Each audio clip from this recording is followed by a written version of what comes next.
စာလံ23ထာဝရဘုရားသည်ငါ၏သိုးထိန်ဖြစ်တော်မူ၏ငါသည်ဆင်းရဲမခံရ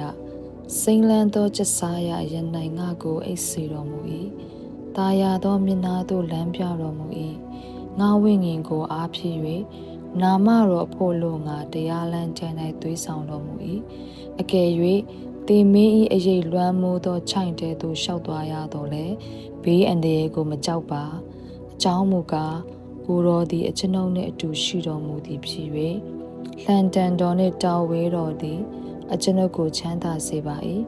အကျွန်ုပ်၏ရန်သူတို့ရှေ့မှအကျွန်ုပ်ဖို့စပွဲကိုခင်းတော်မူ၏အကျွန်ုပ်ကောင်းကိုစီနေလိမ့်တော်မူ၏အကျွန်ုပ်ခွက်ပလားသည်ရှံလျက်ရှိပါ၏အကယ်စင်စစ်အကျွန်ုပ်သည်ဂျေဇုနှင့်ဂရုဏာကိုတစ်သက်လုံးခံစား၍ထာဝရဘုရား၏အိမ်တော်မှာအစဉ်အမြဲနေရပါလိမ့်မည်